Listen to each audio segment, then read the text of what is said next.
Todd Schoenberger, as I mentioned, Managing Director at Lanco Trading, is with us, thankfully. Todd, we have to start with this GM IPO. I mean, I'm calling it a buzzkill. I agree with you. I mean, no doubt about it. It starts out at 35 a share, and now we're under 35 right now. You know, ultimately, though, this stock realistically should be trading at about $38. And the fact that it can't even reach that point right now in the first 24 hours of trading is really a disaster in my mind. I completely agree with what you're saying, Tracy. Now, and many will say, though, you know what? Then that means it was priced accurately.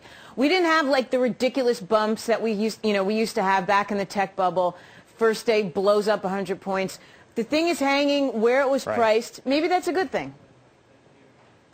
It is a good thing. A couple of things here, though, that you want to keep in mind and investors want to keep in mind. And try to take the politics out of this for just a moment. Can you? GM realistically needs, well, maybe not. But right now, though, let's just take a look at the valuation of the company. Because really, all you can do is compare it to Ford. When you start looking at third quarter earnings for both Ford and GM, realistically, GM should be trading at 8 times projected earnings, just like Ford is right now. That puts it at about $38 a share. However, with that said, GM needs to sell 10.5 million, or the U.S. needs to sell 10.5 million cars a year. Wall Street analysts are expecting 11.3 million over the next rolling 12 months. If that's the case, GM stock, realistically, even at 38, is probably undervalued. The fact that stocks or the traders and investors are not bidding this higher right now is a concern to me. Or that they're selling it, right? I think that's the concern.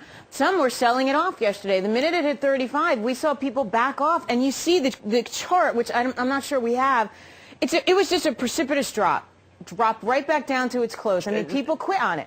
Tracy, and you know what, Tracy? There was actually, they had 10 million shares at the open that were willing to buy at any price. They just wanted to buy at the market price, whatever it was. It could have been selling for 40 or 45, and those 10 million shares would have been executed. Look, the traders on the floor right now even poked fun at the fact that all this indication was there. It was high interest, high demand, and the stock really didn't do anything yesterday. And now we see a little bit of a sell-off today. It's not good. No, I agree with you. Let's talk, though, big picture. Your tone's changing a little bit on this market, isn't it? How come? Because you were like our little consummate bear for a while.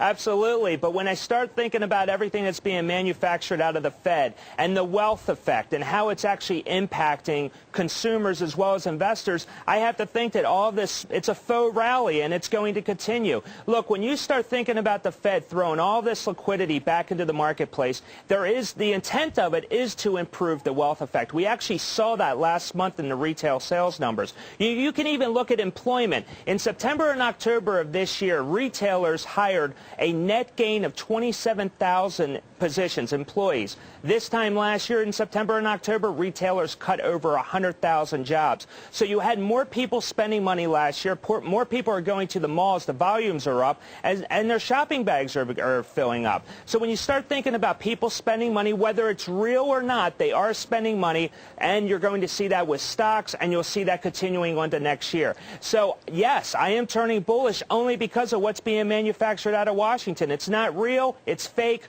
But, hey, investors are going to take the money anyway. But that's the thing, right? It's that whole, you can't fight the tape. You can't fight the trend. I mean, you got to be in it to win it. I mean, if I could think of one more corny analogy, I will. But what you're saying is right. They're dumping money into the economy. Why? I don't know, but clearly it's to increase sentiment, right? It's to make things look better, make my 401k look better. If my 401k looks good, the notion then means that it translates into me shopping. Well, remember, quantitative easing, the whole intent of it is obviously to help the wealth effect for the consumer, but it's also to help the banks to go out and start lending again. And it's hard to think that banks will start lending because people just can't qualify for a loan right now. I mean, you have 1 in 3 households in America right now has a sub 620 FICO score. You have, what, 1 in 4 mortgages right now that's underwater? Yep. I mean, who's going to qualify for these loans anyway? So banks probably are not going to be lending, but we have seen equity valuations move higher. 401ks are moving higher. That helps improve sentiment, helps improve the household balance sheet overall, and hopefully we'll have people spending and then therefore companies hiring. But that's the risk. If the companies are not going to start hiring again, I guess we'll be talking about QE3. Scary. Let's talk about some of your picks, though.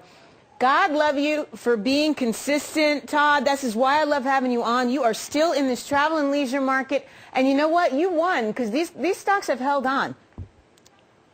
Yes, they have. I love this sector right now. And you can look back actually over the last 24 months. But even with all the talk right now about the TSA with the full body scans and people flying, we're still going to have a record number of travelers going out this Thanksgiving. The Thanksgiving travel holiday season starts today, runs through the 30th. You're looking at planes that are filling up. People are booking hotels. And you look at the stocks of some of these companies. Delta Airlines up over 19% in the last month.